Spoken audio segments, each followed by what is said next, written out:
जय महाराष्ट्र विद्यार्थी मित्रांनो, माऊली I T solution या यूट्यूब चॅनलवरचे तुमचे सर्वांचे हार्दिक स्वागत आहे.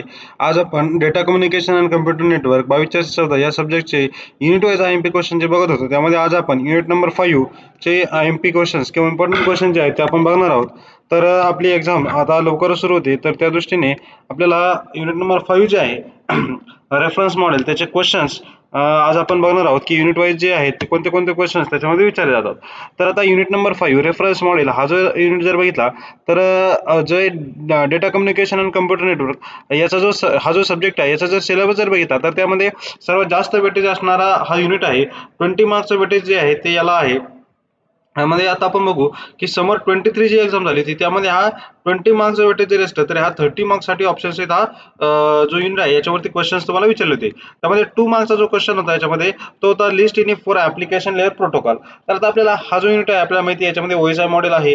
तर OSI मॉडेलमध्ये TCP IP मॉडेल आणि OSI मॉडेल आणि त्यामध्ये वेगवेगळे 7 लेअर आहेत आणि त्या लेअरचे काही प्रोटोकॉल्स आहेत आणि प्रत्येक लेअरचं फंक्शन आहे, वर्किंग आहे त्याचं. तर त्यावरतीच हे सर्व क्वेश्चन जे आहेत ते डिपेंड असतात. तर 2 मार्क्सचा जो क्वेश्चन होता तो होता application layer protocol. You have to write the application layer protocols in this question.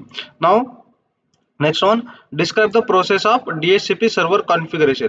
आता DHCP सर्व्हर कॉन्फिगरेशनचे जे काही प्रोसेस आहे, स्टेप्स आहेत, ती जी काही प्रोसेस आहे त्याच्या काही स्टेप्स आहेत, त्या स्टेप्स तुम्हाला स्टेप बाय स्टेप 1 बाय 1 या ठिकाणी राईट करायचे. 4 मार्क्सचा क्वेश्चन होता.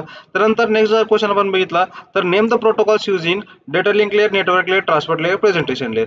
4 मार्क्सचा क्वेश्चन आहे. 4 लेअर यामध्ये दिलेत आणि या 4 लेअर मध्ये कोणते कोणते प्रोटोकॉल यूज होतात ते तुम्हाला राईट करायचं आहे. 1 मार्क्ससाठी एक एक हा जो लेअर आहे त्या लेअरचे प्रोटोकॉल तुम्हाला त्या ठिकाणी आहेत. तर 4 मार्क्सचा नेक्स्ट क्वेश्चन आहे define IP addressing list IP address class with their range of addresses. आता डिफाइन IP ॲड्रेसिंग काय याची तुम्हाला डेफिनेशन द्यायची आणि IP ॲड्रेसचे जे क्लास आहे ABCDE हे क्लास तुम्हाला राईट करायचे, त्याची रेंज राईट करायची आणि त्याचं एक एक्झाम्पल पण तुम्ही या ठिकाणी राईट करू शकता. त्यानंतर नेक्स्ट क्वेश्चन जर बघितला आपण तर describe OSI model reference model with its layer structure. आता तुम्हाला OSI मॉडेल जे आहे ते पूर्ण एक्सप्लेन करायचे. त्याचे 7 लेअर्स आहेत, ते 7 लेअर तुम्हाला ड्रॉ करायचे आहेत आणि एक एक लेअर तुम्हाला त्या ठिकाणी एक्सप्लेन करायचं आहे. त्यानंतर 6 मार्क्सचा जर क्वेश्चन आपण बघितला तर त्यामध्ये 2 क्वेश्चन आहेत. एक आहे कम्पेअर IPv4 आणि IPv6 आणि दुसरा पण कम्पॅरिझन वरतीच आहे OSI आणि TCP IP मध्ये. तुम्हाला दोन्ही जे क्वेश्चन आहे ते 6 मार्क्स साठी आहे. त्यामुळे तुम्हाला दोन्ही क्वेश्चन मध्ये जे आहेत ते 6 डिफरन्स तुम्ही बरोबर 6 डिफरन्स लिहिणं गरजेचं आहे. त्यावेळेस तुम्हाला या ठिकाणी 6 मार्क मिळतील. त्यानंतर आता विंटर 23 जर आपण बघितलं तर विंटर 23 जी एक्झाम होती ती पण 28 मार्क्स साठी याच्यावरती क्वेश्चन विचारले होते. त्यामध्ये 2 मार्क्सचे कोणतेही क्वेश्चन होते, डायरेक्टली 4 मार्क्सचे क्वेश्चन होते. 4 मार्क मध्ये पुन्हा OSI मॉडेल तुम्हाला विचारले होतं. Function of the presentation and network layer 2 जे लेअर आहे त्याचे फंक्शन्स तुम्हाला विचारले आहेत. त्यानंतर डिस्क्राइब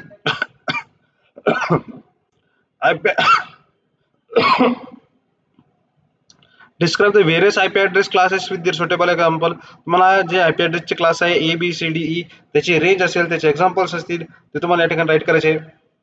पुन्हा IPv4 आणि IPv6 चा जो काही पॅकेट फॉर्मॅट आहे, म्हणजे IPv6 चे हेडर जे आहेत ते हेडरच्या फॉर्मॅट वरती तुम्हाला दोघांचं कंपॅरिझन करायचं. म्हणजे थोडक्यात IPv6 आणि IPv4 चं तुम्हाला कंपॅरिझन या ठिकाणी राईट करायचे. त्यानंतर 6 मार्क्सचे जर आपण क्वेश्चन बघितले, 2 क्वेश्चन या ठिकाणी विचारले होते 6 मार्क मध्ये. त्याचा फर्स्ट क्वेश्चन होता त्याच्यामध्ये आहे explain SMTP HTTP ARP protocol in detail. आता हे 3 प्रोटोकॉल आहेत, simple mail transfer protocol, hypertext transfer आणि ऍड्रेस रेझोल्यूशन प्रोटोकॉल. तर हे जे प्रोटोकॉल आहेत तुम्हाला हे डिटेल मध्ये 3 प्रोटोकॉल आहेत. 2-2 मार्क्ससाठी एक प्रोटोकॉल आहे. तर हे तुम्हाला एक्सप्लेन करायचं आहे त्या ठिकाणी. तर 6 मार्क्ससाठी आहे, 2-2 मार्क्ससाठी एक प्रोटोकॉल तुम्हाला एक्सप्लेन करावं लागेल. त्यानंतर डिफरन्शिएट बिटवीन OSI आणि TCP नेटवर्क मॉडेल.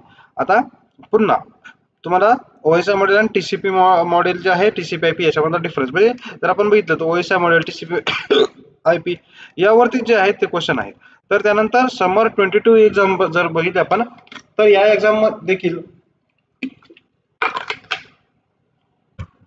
28 मार्क्स साठी विचारला होता. त्यामध्ये 2 मार्क्सचा क्वेश्चन IP ॲड्रेसचे क्लासेस आहेत ते विचारले आहेत. त्यानंतर list the protocol related to OSI reference model. जे काही प्रोटोकॉल्स OSI मॉडेलमध्ये यूज होतात ते सर्व तुम्हाला लिस्ट करायचे. 4 मार्क्स साठी होतं. पुन्हा DHCP सर्व्हर कॉन्फिगरेशनची प्रोसेस स्टेप बाय स्टेप तुम्हाला राईट करावं लागेल. त्यानंतर पुन्हा procedure to configure TCP IP network layer services हे पण मला राईट करायचं आहे. TCP IP नेटवर्क लेअर जे आहे याच्यामध्ये जे सर्व्हिसेस आहेत त्या कशा कॉन्फिगर करायच्या त्यासाठी आहे याच्यामध्ये नेटवर्किंग कमांड वगैरे तुम्ही काढू शकता. त्यानंतर पुन्हा वर्किंग ऑफ ओएसआय मॉडेल तुम्हाला एक्सप्लेन करावं लागेल वर्किंग त्याचं.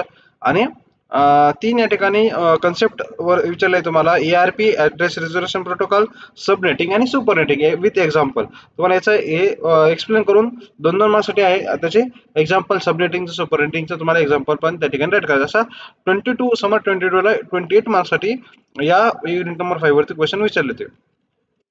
त्यानंतर पुन्हा जर आपण विंटर 22 जर बघितलं तर त्यामध्ये 30 मार्क्सचे जे क्वेश्चन होते त्या युनिटवरती विचारले. त्याच्यामध्ये पुन्हा services of transport layer in OSI model, म्हणजे ओएसआय मॉडेलमध्ये ट्रान्सपोर्ट लेअरच्या काय काय सर्व्हिसेस आहेत ते आपल्याला राईट करायचे 2 मार्क्ससाठी आहे. त्यानंतर draw and explain TCP/IP protocol, त्यानंतर ओएसआय मॉडेल, त्यानंतर IP ॲड्रेस आणि IPv4 आणि IPv6. जर क्वेश्चन बघितले तर बरेचसे क्वेश्चन जे आहेत ते रिपीट तुम्हाला बघायला भेटतील. त्यानंतर 6 मार्क्समध्ये पुन्हा सबनेटिंग, सुपरनेटिंग आणि मास्किंग. या आधीचं जर आपण बघितलं त्यामध्ये ARP, सबनेटिंग आणि सुपरनेटिंग विचारलं होतं. यामध्ये मास्किंग विचारलं, ARP विचारलं नाही.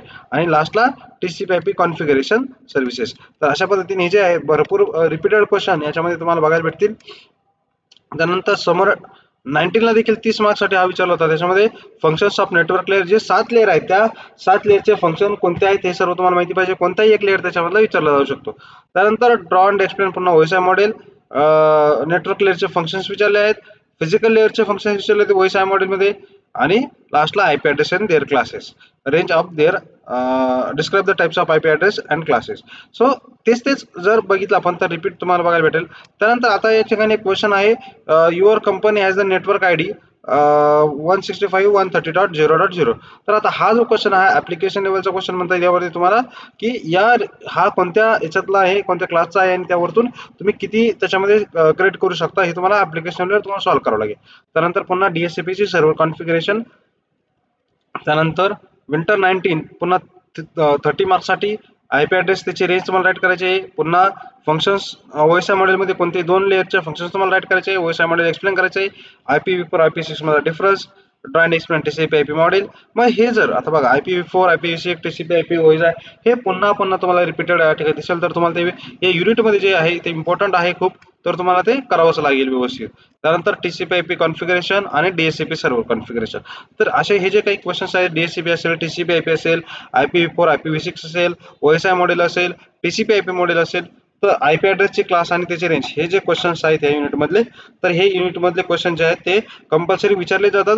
तर मित्रांनो 30 मार्क्ससाठी हा युनिट आहे. तुम्हाला जर बघितलं तुम्ही पासिंग फक्त तुम्हाला आहे 28 मार्क्ससाठी. तुम्ही फक्त युनिट नंबर 5 जरी व्यवस्थित केला तर तुम्हाला पासिंग तुमचं या ठिकाणी होऊ शकतं. बाकीचे जे 4 युनिट आहेत त्याच्यामध्ये तुम्ही चांगला स्कोर करू शकता. पण पासिंगसाठी जर असेल तुम्हाला तर तुम्ही हा जो युनिट आणि हे जे क्वेश्चन्स आहेत ते व्यवस्थित करा. हे जे सर्व व्हिडिओ आहेत युनिट नंबर 1, 2, 3, 4, 5 चे DCC चे हे तुमच्या जास्तीत जास्त मित्रांपर्यंत शेअर करा. तुम्हाला हे जे सर्व क्वेश्चन्स आहेत आणि ह्या ज्या सर्व एक्झाम आहेत या सर्वाचे एक्झामचे मॉडेल आन्सर पेपर जे आहेत ते या व्हिडिओच्या डिस्क्रिप्शन मध्ये लिंक दिलेली आहे. त्या लिंक वरतून तुम्ही सर्व ते डाउनलोड करू शकता. दुसरे कुठेही तुम्हाला अशा एका ठिकाणी सर्व कुठे भेटणार नाही. तर तुम्ही जास्तीत जास्त हा व्हिडिओ शेअर करा, लाईक करा आणि माऊली IT सोल्युशन या YouTube चॅनलला सबस्क्राईब करा. थँक्यू.